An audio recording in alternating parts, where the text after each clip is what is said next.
እንግዲህ ዛሬ ደግሞ የምናየው በውሃ ለምን እንጠመቃለን የሚል ጥያቄ ነው። እንግዲህ በውሃ የምንጠመቅበት ዋናውና ምስጢሩ ነገር ጌታችን መድኃኒታችን ኢየሱስ ክርስቶስ የተጠመቀው በውሃ ነው። በውሃ ስለተጠመቀ እሱን አብነት አድርገን እኛም በውሃ እንጠመቃለን ማለት ነው።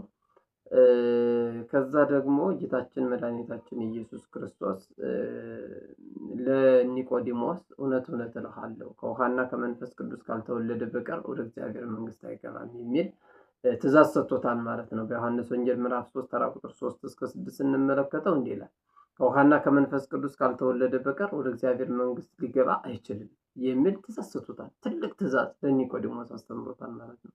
ስለዚህ ሁላችንም በውሃ ተጠምቀን መንግሥተ ሰማያትን እንደምናገኝ፣ በጥምቀት የኃጢአት ስርየት እንደምናገኝ፣ በጥምቀት ለመንግሥተ ሰማያት እንደምንበቃ ጌታችን መድኃኒታችን ኢየሱስ ክርስቶስ ራሱ ተናግሯል ማለት ነው። ውሃ ምንድነው? ውሃ ያነጻል። ውሃ ያነጻል፣ ሁሉ ከድፍ ያነጻል። ውሃ ከድፍ እንደሚያነጻ በውሃ ተጠምቀን ደግሞ ከኃጢአት እንነጻለን፣ የኃጢአት ስርየት እናገኛለን ማለት ነው። ቅዱስ ጴጥሮስ ንስሐ ግቡ ኃጢአታቸው የሚሰረይ ዘንድ እያንዳንዳቸው በኢየሱስ ክርስቶስ ተጠመቁ ብሎ በግብረ ሐዋርያት 2 ላይ የተናገረው ለዛ ነው። ተጠመቁ ለምን? ኃጢአታቸው ይሰረይ ዘንድ ነው ያለው። እና ስለዚህ በውሃ እንድንጠመቅ ይህን ነው አብነት የምናደርገው።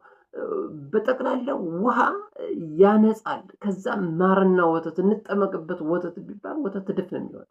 ለመናገር ወተት ማንም መጠመቅ እድፍ ይሆናል። ለሁሉም ደግሞ መገኘት አይችልም። ከኳደሬ እስከ ንጉስ፣ ከናጉንስጢስ እስከ ጳጳስ፣ ከህፃን እስከ ትልቅ እስከ ነገስታት ድረስ የሚገኘው ውሃ ነው። ስለዚህ ጌታችን መድኃኒታችን ኢየሱስ ክርስቶስ ደግሞ ትንሿን ነገር ይፈልጋል።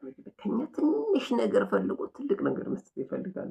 ለዛ እኮ ነው እንዲሁ ብዙ ባለሀብቶች ብዙ ከተተረፈረፋቸው ያመጡትን ትቶ የመበለቲቱን ትንሽ ነገር ተጨንቃ ያመጣችውን የተቀበለ ለዛ እኛ አምነን መጠመቃችን ብቻ ለእግዚአብሔር ወይ ሐሰስ ምክንያት ለማዳን ምክንያት ይፈልጋል የሚልና ማመናችን መጠመቃችን እኛ ለመንግስተ ሰማያት ታዲያ በቸርነቱ ካልሆነ ታዲያ በዚህ ምድር ምሳሌ የሌላት የማታልፍ ዘላለማዊት ሆነች ብርሃኗ የማይጠፋባት ፀሐይ የማይጨልምባት የማይገባባት ነው።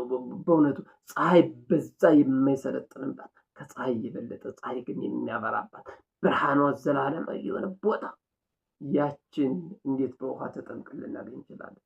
ገራሚ እኮ ነው። እግዚአብሔር ቸርነቱ ስላለ እኮ ነው። ግን ምን አለ? በውሃ ተጠምቁ፣ ትንሽ ነገር አድርጓል፣ እኔ ግን ብዙ እሰጣችኋለሁ ሲል እኮ ነው። በውሃ ብቻ ተጠመቁ፣ እመኑ፣ ተጠመቁ፣ እኔ ግን ጸጋዬን በእናንተ ላይ አበዛዋለሁ፣ ኋላም ርስት መንግስተ ሰማያትን እሰጣችኋለሁ የሚል ይህንን ቃል ላይ ያስተላልፈው ማለት ነው። ስለዚህ ውሃ የወሰዱ ደግሞ የት እንደደረሰ ይታወቃል። በጥምቀት የተሰራ ኃጢአት እንግዲህ ያው በጥምቀት ይሰረይላችሁ ዘንድ አይደል ያለ ተጠመቁ ኃጢአታችሁ ይሰረይላችሁ ዘንድ ስላለ በጥምቀት የማይሰረይ ኃጢአት የለም። ሁሉም ኃጢአት ይደመሰሳልና ለዛም ነው ጥምቀትን በውሃ እንድናደርግ የፈለገልን ማለት ነው። ውሃ በጠቅላላ ሁሉም የሚያገኘው ከመሆኑ አንፃር ነው። እንግዲህ በበረት መወለዱም እኮ ሁሉም እንዲያገኘው ነው። በነገስታት ቤት ተወልዶ ቢሆን እኮ ማንም ያገኘው ነገስታቱ መኳንንቱ ካልሆነ በቀር ሌላ ማንም እረኞች ከተማ ማንም ያስገባቸው ነበር። እንዲሁ ይዛን ጊዜ አያደርገው እንጂ ማንም መግባት አይችልም። በበረት የተወለደበት ሁሉም እንዲያገኘው እንደሆነ ሁሉ ጥምቀትንም ሁሉም እንዲያገኘው ይፈልጋል እግዚአብሔር አምላካችን። ለዛም በቀራንዮ መሰቀሉ ሁሉም እንዲያገኘው ሁሉም እንዲያምንበት ስለፈለገ ነው። ዛሬም ቤተክርስቲያን ለሁሉም አደባባይ ላይ አድርጋ ስጋው ደግሞ የምትፈትተው ጥምቀትን የምትሰጠው ለዛ ነው፣ ለሁሉም ስለሆነ ማለት ነው። ስለዚህ ጌታችን መድኃኒታችን ኢየሱስ ክርስቶስ ሁሉም በሚያገኘው በውሃ ጥምቀት እንዲሆን ያው እሱ ራሱ ተጠምቆ አብነት ሆነ ለኒቆዲሞስን በውሃ እንድንጠመቅ አዘዘ። ብዙዎችን በብሉይ ኪዳን በውሃ ተጠምቆ ደግሞ ከደዌያቸው ከደዌ ስጋ ድነዋል። በሐዲስ ኪዳን ደግሞ በውሃ ተጠምቀት ደግሞ ያቺ የውሃ ጥምቀታችን ከሥላሴ እንድንወለድ ታደርገናለች። የሥላሴ ልጅነት እንድናቀኝ ታደርገናለች።